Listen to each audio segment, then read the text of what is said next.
दरभंगा के मिथिला विश्वविद्यालय के कुलपति ने अपने कार्यालय में की प्रेस वार्ता। कहा, बार काउंसिल ऑफ इंडिया ने लॉ कॉलेज को दी है 60 सीटों की मान्यता। शुक्रवार को दिन के 11:45 पर मिथिला विश्वविद्यालय के कुलपति प्रोफेसर संजय कुमार चौधरी ने एक प्रेस वार्ता का आयोजन किया, जिसमें उन्होंने कहा कि बार काउंसिल ऑफ इंडिया के द्वारा दरभंगा के सीएम लॉ कॉलेज को पुनः मान्यता दे दी है और इसी सत्र से 60 सीटों पर नामांकन होगा जो लॉ की पढ़ाई करने में अपनी दिलचस्पी रखते हैं। इसके साथ ही उन्होंने कई बातों की जानकारी दी है। तो वहीं इस प्रेस वार्ता में मिथिला विश्वविद्यालय के कुल सचिव के साथ ही सीएम लॉ कॉलेज के प्रभारी प्रधानाचार्य दिलीप कुमार चौधरी भी मौजूद थे। आइए सीधे सुनाते हैं क्या कुछ कहते हैं इस संदर्भ में मिथिला विश्वविद्यालय के कुलपति मीडिया को। कहना मैं चाहता हूं कि बार काउंसिल ऑफ इंडिया ने फिर से हमारे लॉ कॉलेज को पुनर्जीवित किया और इस सेशन में जो करंट सेशन है इसमें हमारे गरीब विद्यार्थी जो आर्थिक रूप से इतने सक्षम नहीं है कि बाहर में जाकर लॉ कर सकें, मिथिला विश्वविद्यालय से लॉ करने की अपॉर्चुनिटी उन्हें मिलेगी। यह 60 सीटों पर पहली बार हम लोग को इस बार मिला है।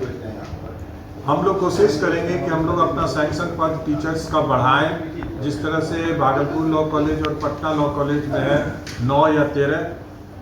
वो सैंक्शन पद मिलने के बाद सीटों की संख्या के बारे में हम लोग बढ़ने के लिए अपना क्लेम भेजेंगे। मैं पिछले 15 महीने से यही प्रयास में हूँ कि कार्य प्रणाली अपडेट हो, लोगों के बीच में मतांतर होना चाहिए, लेकिन संस्था के विकास के लिए मतांतर होना चाहिए। और ऐसा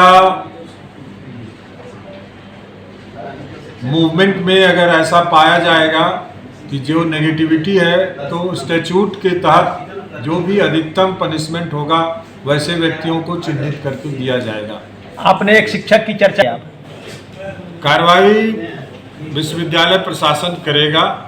रिपोर्ट सबमिट हुई है जैसा मुझे जानकारी मिली और रजिस्ट्रार के स्तर पर वो रिपोर्ट अभी पेंडिंग में है।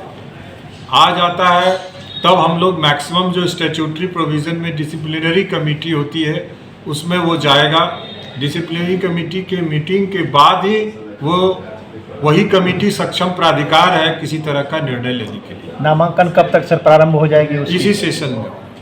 तिथि निर्धारित अभी तक हुई है सर? तिथि जून से जून से हो जाएगा एडमिशन होगा। हम तो कुलपति के प्रति धन्यवाद ज्ञापित करते हैं और आभार व्यक्त करते हैं।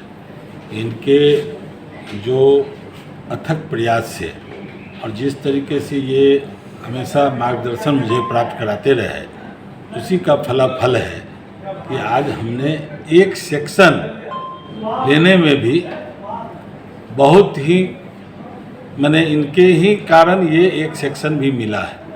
बीसीआई ने कहा है कि आप इसको स्टार्ट कीजिए और कुछ उन्होंने निर्देश दिया है। अभी भी इन्होंने इंजीनियर को भी कहा है कि क्या दिक्कत है तुरंत कीजिए।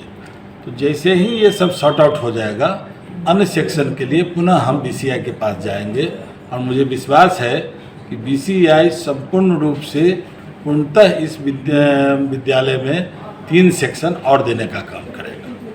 इससे पहले कितनी सीट होती थी? पहले जो अलॉटेड सीट था उससे 180, लेकिन यहाँ जो है सो गलत ढंग से 5500 एडमिशन लिया जाता था, इसी के लिए डूबा था।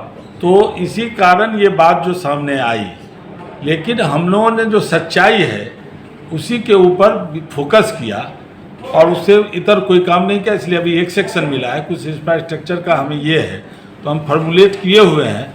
हम लगता है कि 20 दिन 25 दिन में हम उसको भी पूरा कर लेंगे, फिर बीसीआई के पास जाएंगे कि सेक्शन हमको दे दीजिए। वहाँ भी घूम लीजिएगा अभी।